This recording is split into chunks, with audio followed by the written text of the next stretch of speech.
Hoje eu quero convidar vocês então para nós prosseguirmos ao nosso tema geral, criação, queda e redenção, confiança na fidelidade de Deus.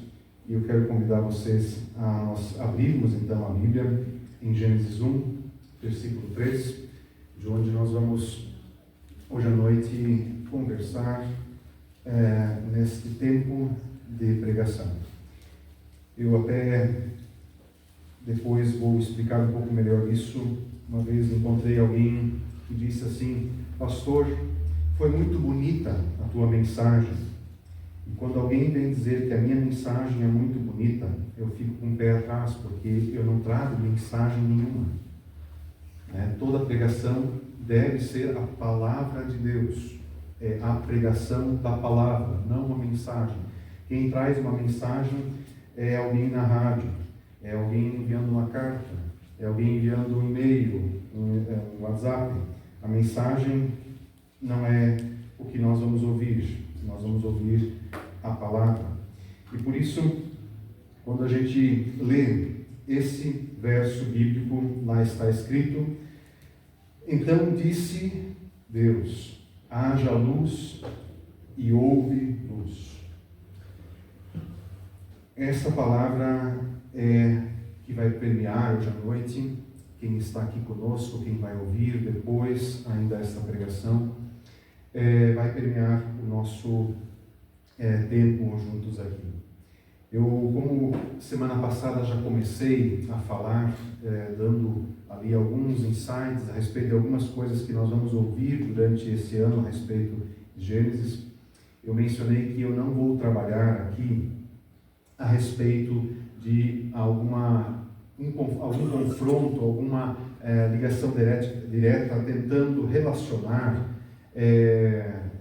ou justificar a nossa fé, tentando provar que ela é verdadeira por meio de artifícios ou por meio de críticas contra ou a favor de algo científico. Não vou tentar me propor aqui a fazer um diálogo entre criacionismo e evolucionismo. Eu até poderia fazer isso, mas como eu falei, isso é um tema para a gente fazer um seminário, um estudo bíblico. E quem talvez quer ficar um pouco louco, é só entrar na internet e começar a ouvir podcasts sobre criacionismo, que lá tu vai ter muito tema para endoidar. Então, a nossa ideia aqui realmente é tratar o texto bíblico, é tratar o conteúdo da palavra de Deus, como eu falei no início, onde a gente traz para nós as afirmações importantes, para que a gente saia também do culto, também do ouvir após no YouTube, preenchidos com algo da grandeza da palavra de Deus. Certamente você vai ouvir até o final do ano eu repetindo essa frase: a Igreja de Cristo dá testemunho do fim de todas as coisas. Ela fundamenta o seu fim, ou fundamenta a sua vida no fim, reflete a partir do fim, age a partir do fim, e a partir do fim ela proclama a sua mensagem. E o fim, como eu falei semana passada, já com bastante ênfase, o fim sempre é o nosso olhar para a pessoa e obra de Jesus Cristo. É a partir de Jesus Cristo que eu compreendo e entendo toda a criação. É a partir dele que eu compreendo toda a história da humanidade. É a partir dele que eu consigo compreender e entender também como Deus se revelou nos antepassados e em especial nele. E eu afirmei também que não existe uma leitura correta de Gênesis se não estiver ligada a Jesus Cristo. Se nós tentarmos ler Gênesis com hipóteses de provar que Deus existe sem Jesus Cristo, nós estamos num campo minado onde nós certamente vamos explodir com as nossas ideias, não vai dar certo. Gênesis precisa ser lido e entendido a partir da revelação em Jesus Cristo. Não é possível entender de outra maneira. Isso eu digo porque quando você folheia, lendo as páginas do Novo Testamento, todos os escritores de cartas e evangelhos do Novo Testamento vão focar toda a história da humanidade e do mundo como nós conhecemos, ou ainda vamos conhecer pelos fatos históricos que vão ser removidos debaixo da terra pelos arqueólogos. Todos eles se fundamentam exclusivamente e unicamente na pessoa de Jesus Cristo. Por isso essa afirmação é extremamente importante, porque sem essa afirmação a gente não consegue avançar no tema de hoje à noite, que é a palavra de Deus. e Cristo é a palavra de Deus. Isso é uma afirmação que nós usamos de forma muito categórica diante da sociedade, do mundo, à nossa volta, onde nós afirmamos que nós temos uma palavra que não é nossa, nós temos algo que não é da nossa vontade, que não é do nosso ser, do nosso interior, que concretiza a nossa existência, que dá sentido ao que nós somos, ao que nós fazemos, ao que nós esperamos, e ela gera a fé que nós temos. Se não houvesse Jesus, se não houvesse a sua palavra, Ele como a palavra, como é dito também nos evangelistas, João em especial faz essa afirmação, não haveria nada, não existiria nada. E nada é anterior à palavra. Isso é uma afirmação agora teológica de grande profundidade. Eu não vou trabalhar ela no púlpito aqui. Ela é extremamente complexa de se trabalhar, porque ela entra em questões da metafísica e da filosofia. Mas nada é anterior à palavra. Ou seja, antes de existir a palavra de Deus, a sua palavra, não existia nada, não havia algo. E essa é uma afirmação que agora eu faço para que a gente entre dentro do contexto de Gênesis. Eu afirmei já na vez passada que, em grande medida, Gênesis foi escrito não só para o ensino do povo de Deus, para ensinar as gerações, os descendentes do povo de Deus sobre Deus, mas também é um testemunho diante dos povos, diante das nações, quando eles, por diversas vezes, tiveram que caminhar como escravos, como exilados, como errantes, dentre povos que tinham esquecido, não se lembravam mais quem era Deus. Eu afirmei, e hoje preciso fazer isso novamente, que todos os povos, todas as nações, de todos os lugares e épocas, esqueceram de Deus, porque o esquecimento é um dos fatores causados pelo pecado, pela queda, que nós vamos trabalhar sempre entrelaçado. Vai chegar o momento que a gente vai trabalhar o capítulo 3, onde fala da queda, especificamente, mas sempre quando eu estou falando aqui, com essas palavras, com essas pregações, no meu... só me veio a palavra na cabeça, uma palavra em alemão, mas atrás de mim, no meu pensar, no meu construir da ideia dessa pregação, em cima desse texto, está sempre a realidade, que nós, que todos na humanidade, estão em pecado, e o pecado faz com que a gente não veja, a gente não enxergue com clareza as coisas, e principalmente, a gente tem a falta de memória, a gente esquece, nós esquecemos da face das pessoas, nós esquecemos da voz das pessoas, e quem é um pouco prático vai perceber que não conhece, não consegue lembrar, não consegue descrever como foi o teu tataravô. Ou seja, as gerações vão passando e a memória ela vai se perdendo. Às vezes ainda sobram algumas afirmações e frases ditas por alguém, mas não se sabe mais como era. E aí entra agora a grandeza do porquê nós precisamos falar de Gênesis e de Gênesis 1:3. Disse Deus. Deus disse, mas os outros povos, pessoas disseram, como tudo começou. Eu faço questão de, no início agora, fazer um pequeno adendo aqui, mencionando 5 situações humanas que são interessantes. De forma geral em todos os lugares do mundo, é quase um absoluto. Quando a gente fala ou ouve, a gente como humanidade, quando a gente fala de criação, de sermos oriundos de um lugar, de alguém, em todos os povos, em todos os mitos da mitologia, de todos os povos que nós conhecemos, né, dos passados que já não existem mais, ou dos atuais que ainda existem, nós sempre encontramos relatos da criação voltados para uma espécie de sacrifício, onde os deuses, o divino, ele é instrumental para a criação, mas a criação vem dele, surge de si, desses seres, dessas divindades, e eles se sacrificam para que exista a criação. desde aquilo que é inanimado, aquilo que é como nós, vivos e inteligentes. E é interessante notar que em todas essas culturas, menciono rapidamente por cima, se pensarmos nos chineses nós encontramos a história do mito da criação, onde Bangu, que é esse Deus criador, ele morre após criar o mundo. Bem interessante, quem quiser curiosamente buscar alguma dessas curiosidades, existem poucas coisas na internet com qualidade, mas você pode buscar.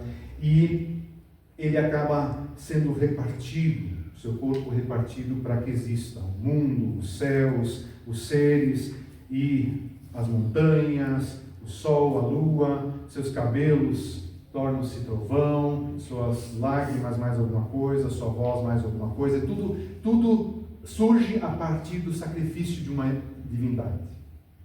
Se a gente for um pouco mais para perto de nós, entre os egípcios, nós encontramos diversos mitos, mas o principal deles, que é aceito na maioria da antiguidade egípcia, é o mito de Nun e Atum, onde você encontra uma coisa interessante, onde esses seres criam outros deuses, e esses outros deuses criam um mundo a partir de si.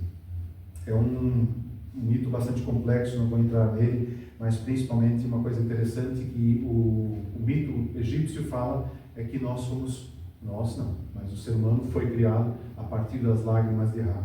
Ra é um Deus.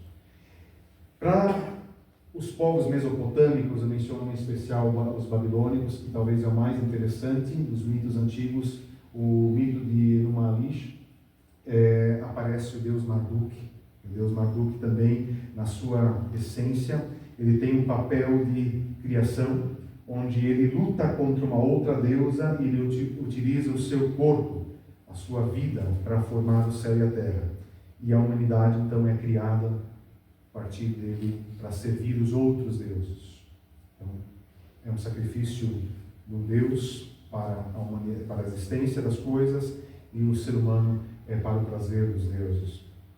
Nós encontramos algo interessante também aqui na América Latina, entre os Incas, onde nós temos o Viracocha, que é um Deus criador, os mitos, onde ele cria o universo, ele emerge do lago Titicaca, muito conhecido aqui na América Latina, e onde ele cria o mundo, os corpos celestes e a humanidade a partir de diversas situações que são descritas. É muito bem interessante. Por incrível que pareça, é um dos mais parecidos com a Bíblia, que eu conheço pelo menos. E ainda temos de onde os meus antepassados vêm, lá dos alemãos, dos cara feia lá do norte da Europa, os nórdicos. É uma outra loucura que quase não dá para entender tudo que eles falam, mas também Odin e Vili criam um mundo e utilizam o seu corpo, os seus corpos para formar a terra, as montanhas e tudo mais, os seres humanos, enfim, muita coisa interessante para se aprender desses povos. Como no esquecimento do pecado, o ser humano é capaz de criar ideias que até se assemelham com a criação, mas estão tão distantes que surgem ídolos que eles idolatram porque se sacrificaram por eles. Em todos os mitos da humanidade, os deuses precisam receber honrarias porque eles se sacrificaram para que existíssemos ou para que a criação existisse. Então eles são dignos de ser adorados, ou seja, eles precisam ser retribuídos. Nós vamos falar um pouco disso hoje à noite aqui no culto também. E essa retribuição ela acontece por meio da adoração, do culto, e isso é muito interessante.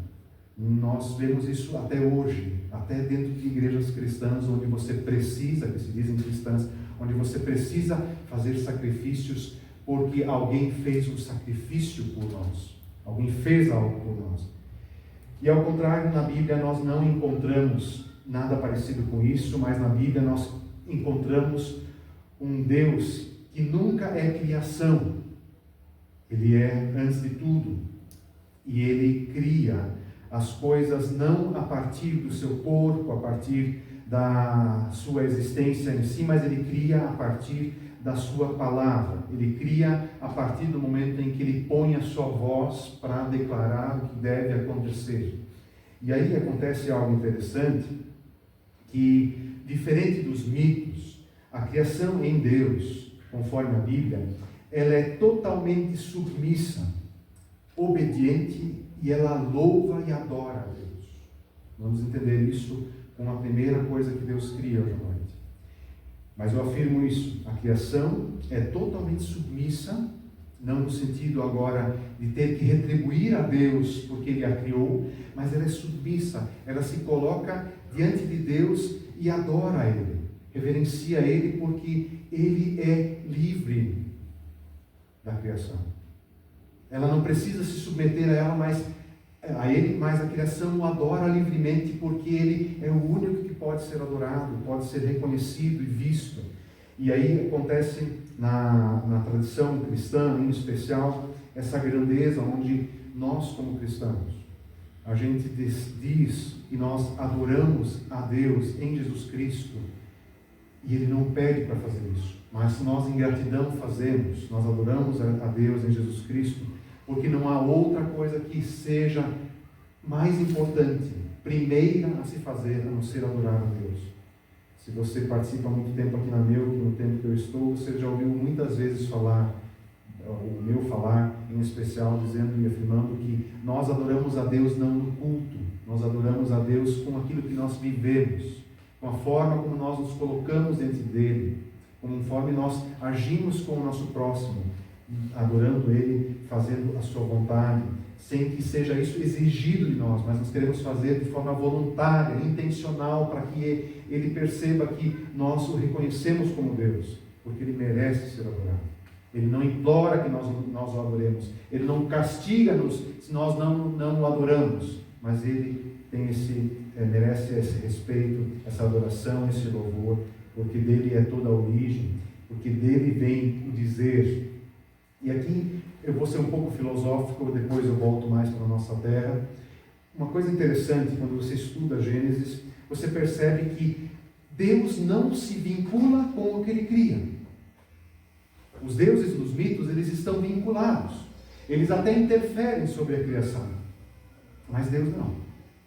Isso a gente vê em Gênesis, logo no início já, nos seus primeiros versos, durante as declarações de criação, você percebe que Deus não se vincula. O que é esse vínculo?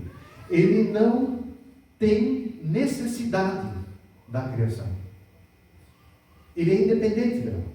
Ele vive sem ela. Isso é um pouco radical dizer, porque muitas vezes a gente afirma que Deus necessita de nós. Isso é complicado. Mas, a afirmação que nós podemos ver, Deus não necessita dela. Se a criação não existisse, se o mundo não existisse, se os planetas não existissem, Deus continuaria sendo Deus. Os deuses dos mitos que o ser humano criou para tentar relembrar a sua origem, se a criação não existe, os deuses também não existem mais. Se o ser humano não existe mais, os deuses também não existem mais. Não tem razão para eles existirem.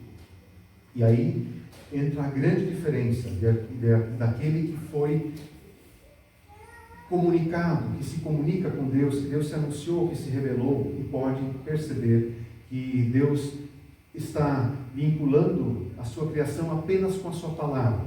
Por quê? A sua palavra, ela é mandamento. Ela faz algo acontecer. Ela faz algo existir. Ela faz algo mudar. Quando eu digo que palavra é mandamento, agora vocês precisam entender que quando Deus fala, toda vez que Ele fala, sempre que Ele fala, aquilo que Ele fala acontece. Por isso, aqui eu já posso falar disso, embora no final eu enfatizo mais isso. Por que uma pessoa muda?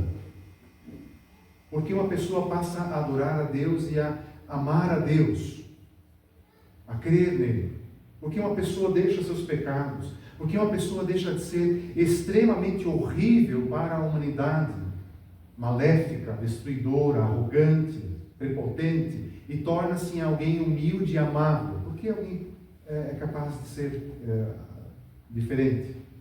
Porque existe a interferência de uma palavra de Deus. Toda vez que a palavra é ouvida e atendida por uma pessoa, ela muda, acontece algo.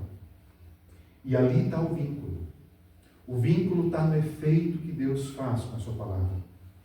O vínculo está no poder que tem de criar do nada algo, no poder que tem de transformar a mente e o coração de alguém, no poder de dar para alguém esperança diante da inexistência da esperança, da incapacidade de confiar que existe algo realmente pelo qual a gente deva viver.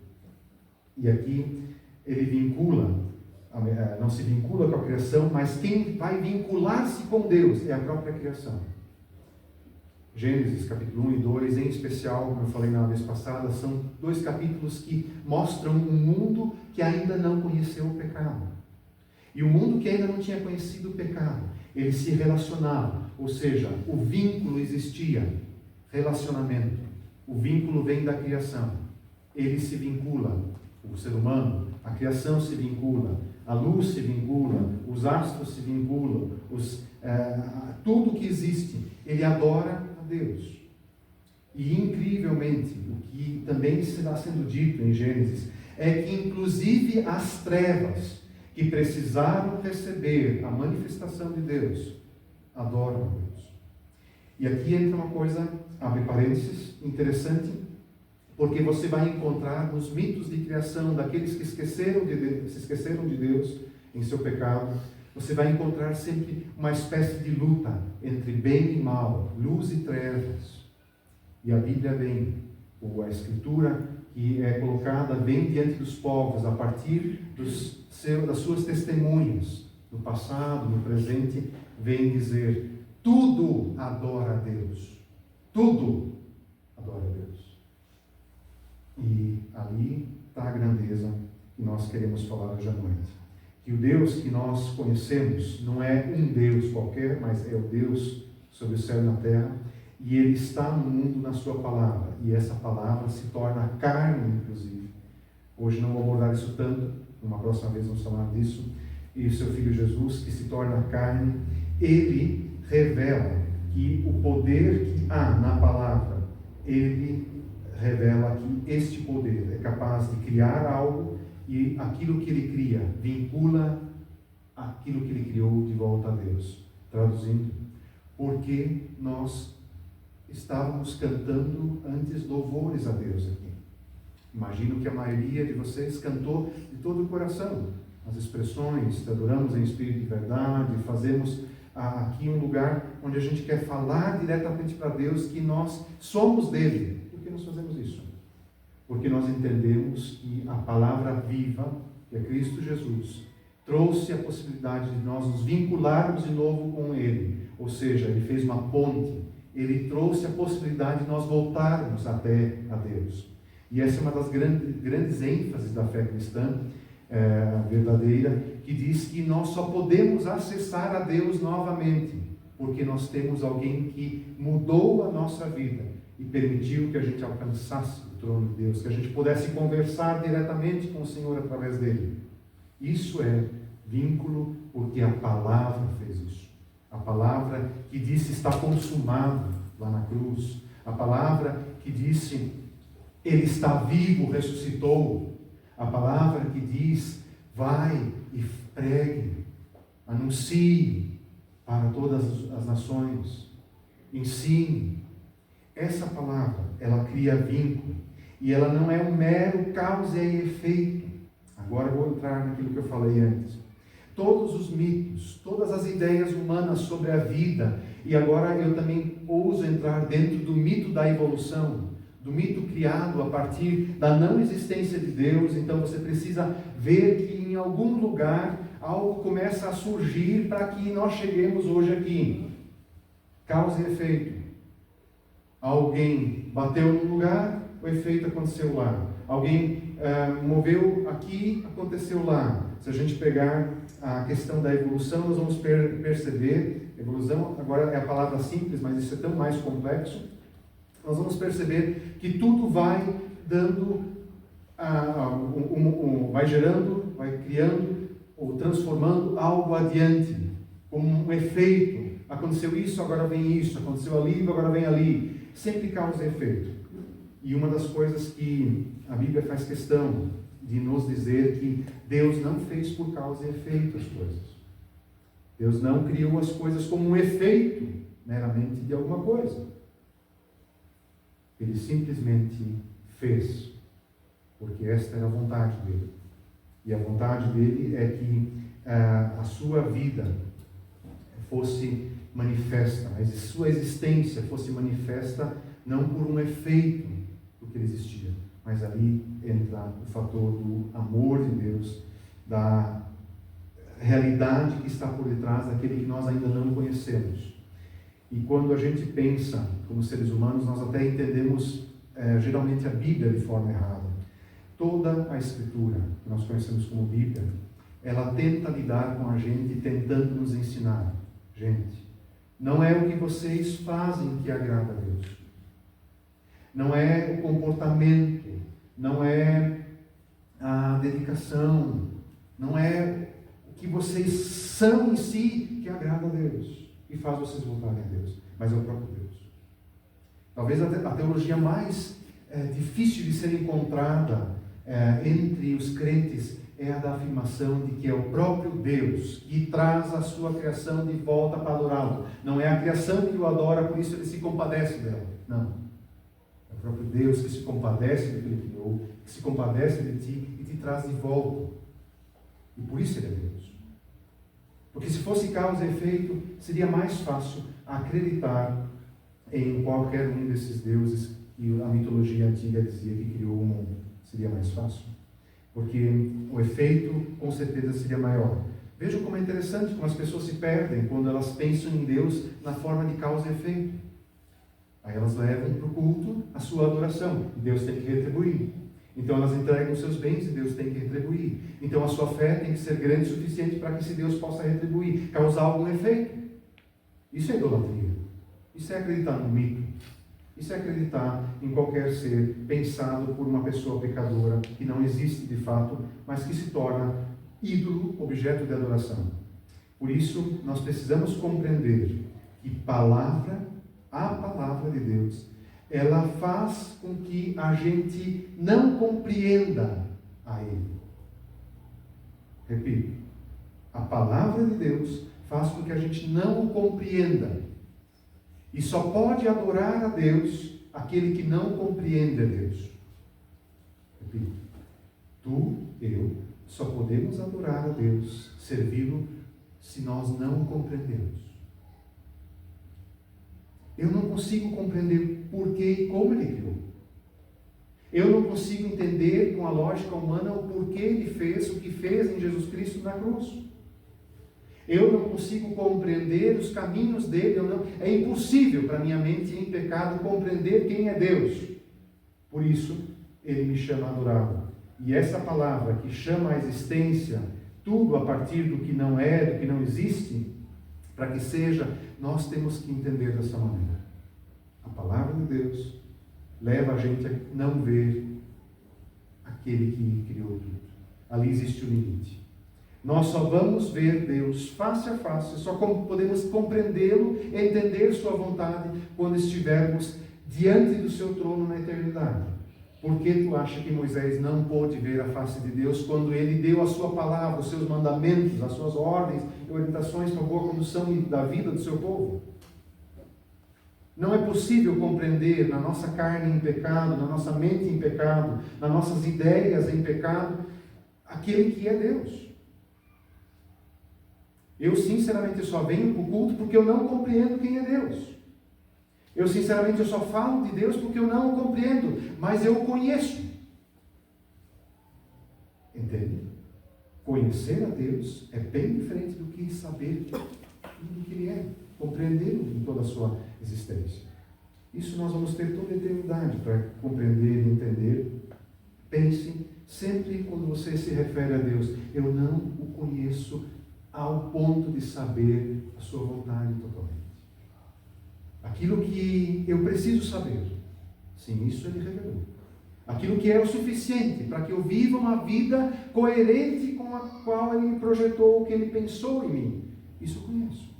Na sua Escritura, na palavra, nos seus mandamentos. Conheço em Jesus Cristo. Não é à toa que vão aparecer textos como esse de Romanos, capítulo 4.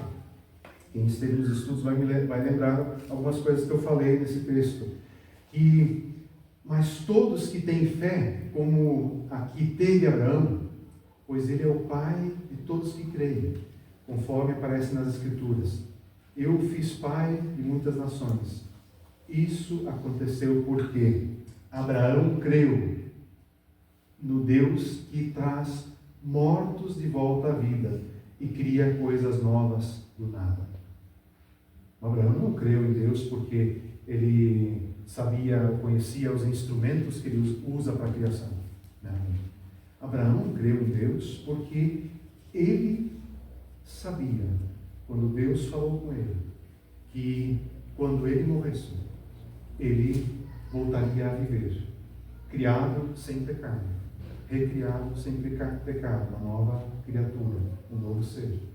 Abraão entendeu quem é Deus e pôde crer nele quando ele estava diante de uma obrigação que Deus pediu que ele fizesse.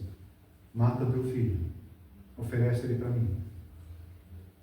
Abraão creu e foi capaz de entender que o Deus que traz a palavra, que é mandamento, que faz com que algo aconteça, ela traz vida aos mortos.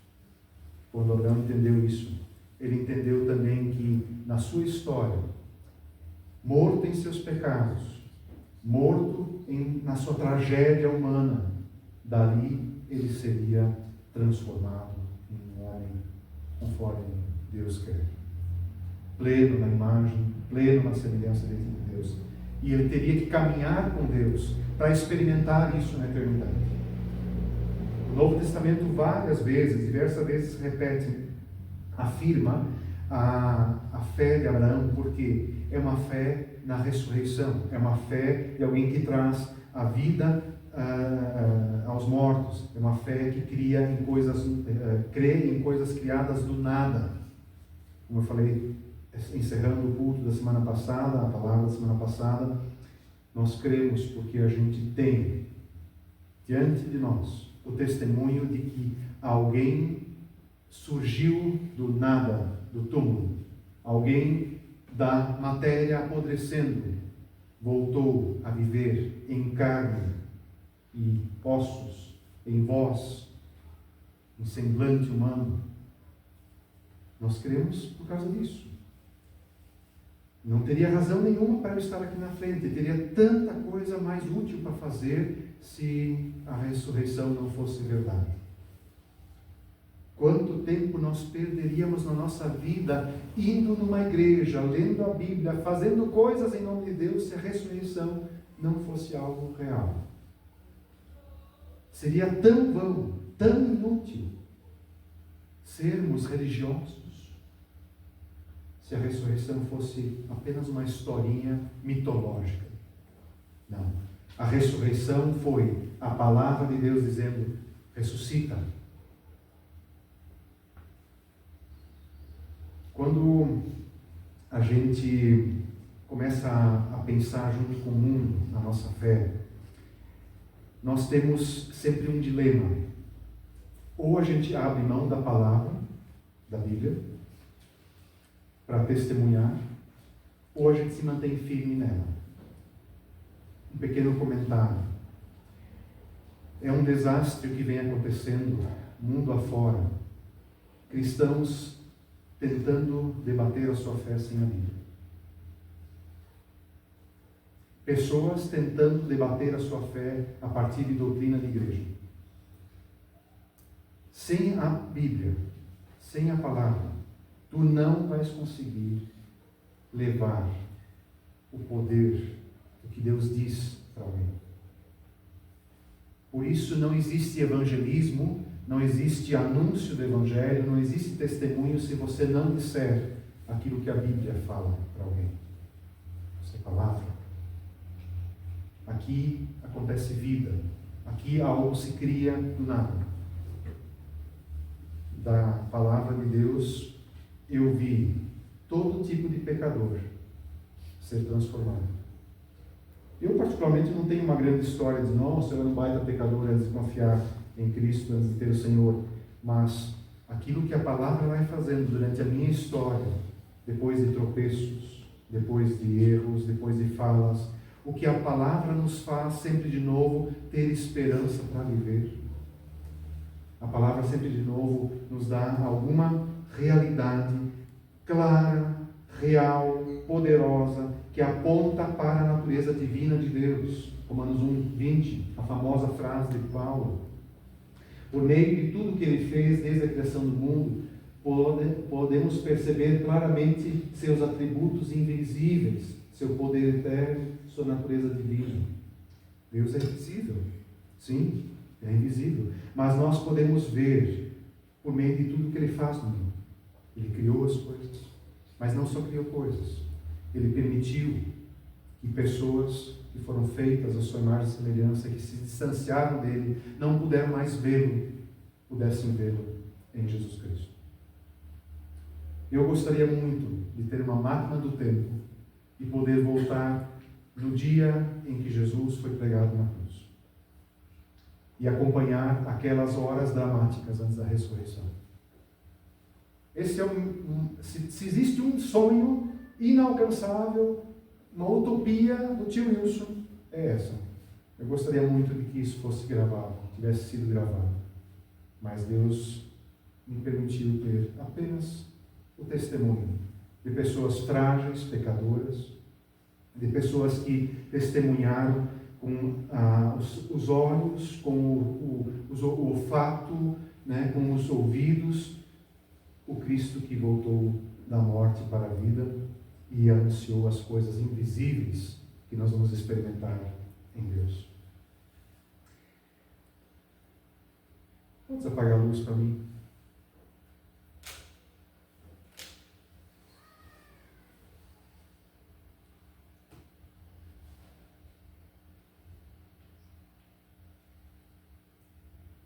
Tu está vendo claramente?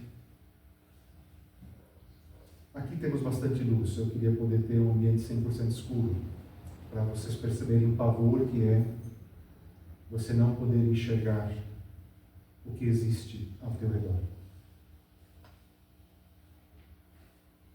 É pavoroso a pessoa que não conhece a Cristo. Viver sem Jesus é trevas, é escuridão. Viver sem a palavra de Deus, que disse, haja luz, pode ligar lá, é tremendamente apavorante. O ser humano, na sua história, e não é diferente nos nossos dias, ele luta contra as trevas, ele luta contra aquilo que ele não consegue ver ainda. Quando você escuta o relato da criação, a primeira obra de Deus é que haja luz. A luz é criada para que ela revele a criação, para que a criação veja a luz. Interessante que a Bíblia descreve a primeira criação não o sol, não a lua, não uma lâmpada elétrica. A primeira coisa que a Bíblia faz questão de afirmar, contra os mitos do ser humano que esqueceu de Deus, que não consegue mais enxergar, de que o sol não é poderoso, de que a luz artificial da lâmpada, de qualquer outra coisa não é poderosa, mas o que é poderoso é quando alguém consegue ver quem é. A criação precisa ver quem ela é.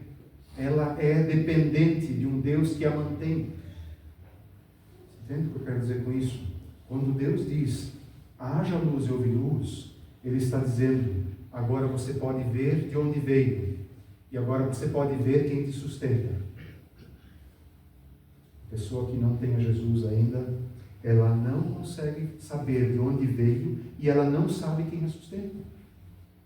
Se tu não tem a Cristo ainda, como teu Senhor, tu não colocou Ele em tua vida, tu não consegues ver de onde tu veio, e tu não consegues ver nada de bom que pode ser criado em ti.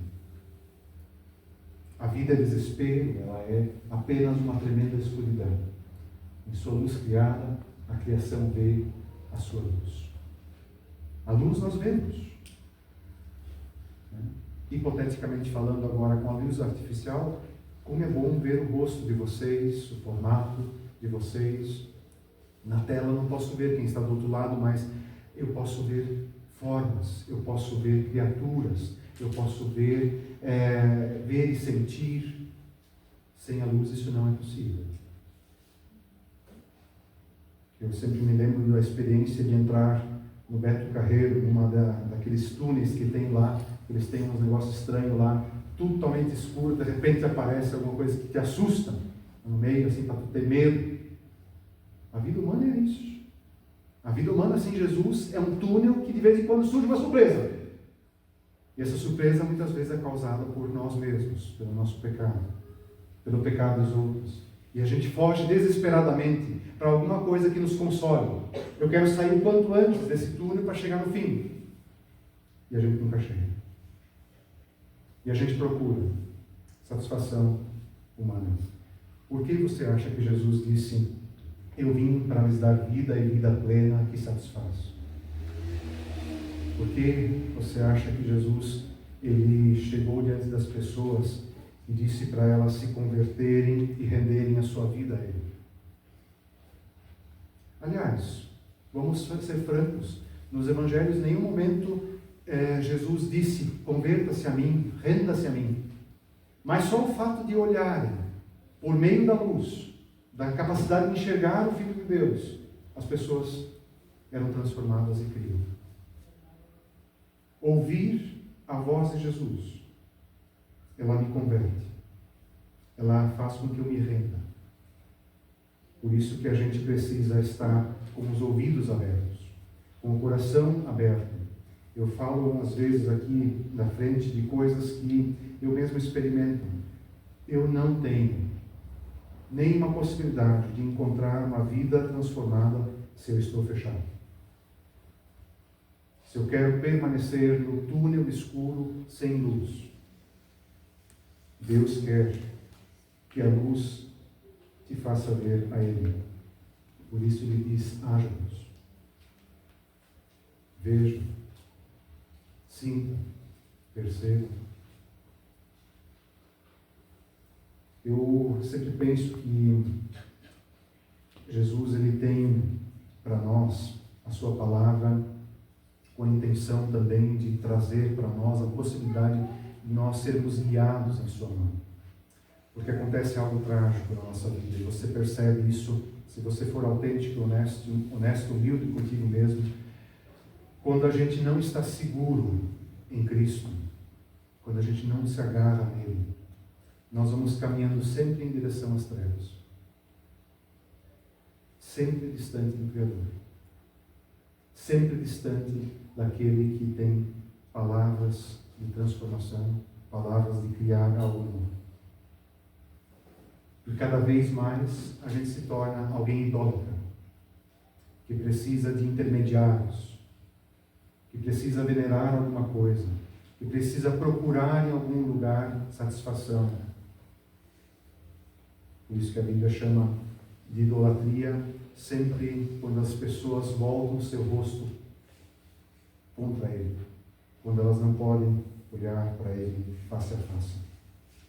Na Bíblia nós encontramos em Colossenses uma expressão maravilhosa de Paulo, que precisa ser lembrada por nós.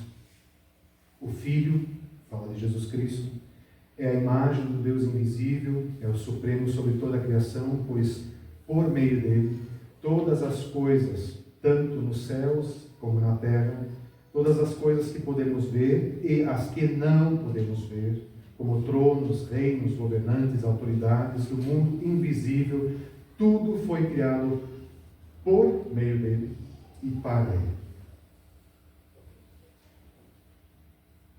Essa é uma palavra que eu queria muito convidar você a perceber que Deus diz: haja luz, a sua palavra cria algo totalmente perfeito, completo e que domina sobre tudo.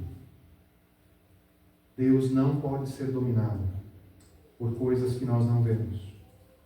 Deus não pode também dominar, algo que não está em Deus também não pode dominar aqueles que estão em Deus. Uma das coisas que eu pensei em finalizar hoje à noite é dizendo uma das coisas que eu pessoalmente experimentei com a vida em Cristo Jesus, com a fé, a ausência de medo dos poderes, das magias, de todas essas coisas que o ser humano sabe que existem, não consegue ver, mas sabe que querem interferir sobre o ser humano, principalmente o tentador, o diabo, o pai da mentira. Uma das coisas fascinantes que a gente pode experimentar na nossa vida é saber que só Deus é quem mantém e quem pode tirar a nossa vida. Quem pode nos dar, quem pode tirar, pela sua palavra. Se algo acontece, sim, existem poderes que Deus permitiu que fizessem grandezas. A gente vê isso em especial, por exemplo, no livro de Jó, ou até mesmo na voz do próprio diabo tentando Jesus. Aqueles que são também criaturas de Deus e que dominam o mundo celestial, eles têm poderes, mas não de criar algo novo, não de sustentar aquilo, apenas para causar caos, apenas para apontar para as trevas, apenas para se distanciar do Criador. Por hoje eu quero encerrar aqui perguntando honestamente para ti, para mim, se o Filho que se tornou visível, ele foi visto por ti, crido por ti. Se tu tens a mesma audácia de Abraão de fato dizer: eu creio naquele que por sua palavra vai me dar vida mesmo estando morto. Eu creio naquele que por sua palavra pode fazer de mim um ser novo, totalmente novo para a eternidade. Eu creio. E tu? Quero convidar-nos para orar. Se tu queres, podes te colocar de pé.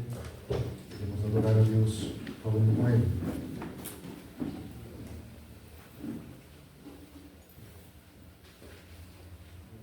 Senhor, louvo e rendo toda a honra e glória ao Teu nome, porque se fui criado por Ti.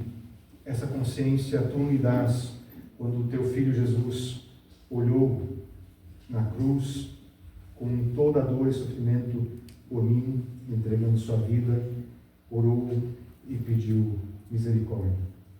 Obrigado, Senhor Jesus, porque trazes-nos a luz de Cristo. Obrigado porque a Tua palavra muda a minha vida, muda a vida dos que estão diante de mim. Obrigado porque a Tua palavra, ela faz com que aconteçam coisas que são impossíveis para nós. Eu louvo a Ti, Senhor, porque nesta noite, quando Tu falas conosco, Tu não falas de forma humana, mas Tu falas de forma divina, e falas a cada um conforme os ouvidos e o coração de cada um, as necessidades de cada um. E hoje eu também peço, Senhor, que abençoes o testemunho de todos nós que já conhecemos a Ti e sabemos que Tu és a luz do mundo, para que a gente possa levar essa luz diante daqueles que ainda vivem na escuridão. Senhor, eu peço que nesta cidade pessoas conheçam e saibam que Tu dissestes que elas são Tuas, que elas possam perceber e ter a clareza de não terem medo de confiar suas vidas àquele que disse: Tu és meu. Louvamos a Ti, Senhor Jesus, e pedimos que Tu nos acompanhes, nos abençoes, que a Tua vida em nós, ela seja nosso sustento, ela nos alimente, ela nos dê alegria e nos dê esperança, diante de dias onde o confiar em Ti é não um desafio, mas é com certeza uma batalha, porque tudo à nossa volta está dizendo para que a gente abandone a Ti, Senhor Jesus. Mas nós queremos permanecer firmes, Pedimos a Senhor Jesus, a Ti, que nos mantenhas de pé, que a gente não caia nas armadilhas do pecado, que a gente tenha coragem de vencer a Tua palavra, nossos pecados, Senhor. Por isso também pedimos perdão. Que a gente tenha a capacidade de recorrer a Ti diante das incertezas e não tomar decisões por conta própria. Que a Tua palavra nos dê orientação do que fazer, do que viver. Senhor, oramos em Ti, sabendo que só Tu, só a Tua voz é capaz de mudar a nossa vida. Oramos e agradecemos, porque o que fazes em nós, o que farás através de nós é grande. Nós louvamos e adoramos a Ti, Senhor Jesus. Amém. Amém.